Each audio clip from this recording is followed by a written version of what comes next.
So Facebook app after recent update is making annoying noise when scrolling. So what to do? So I just found out this thread on Reddit, so you don't need to waste your time.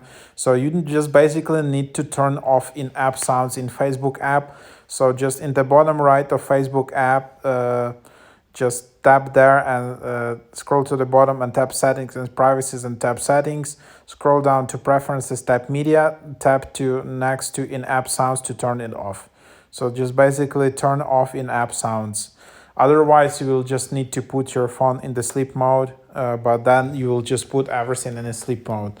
But so yeah, basically you can just try this feature where you can just, you know, turn off in-app sounds. This is like a weird bug which is come after recent Facebook update. So that's just what it is. So yep,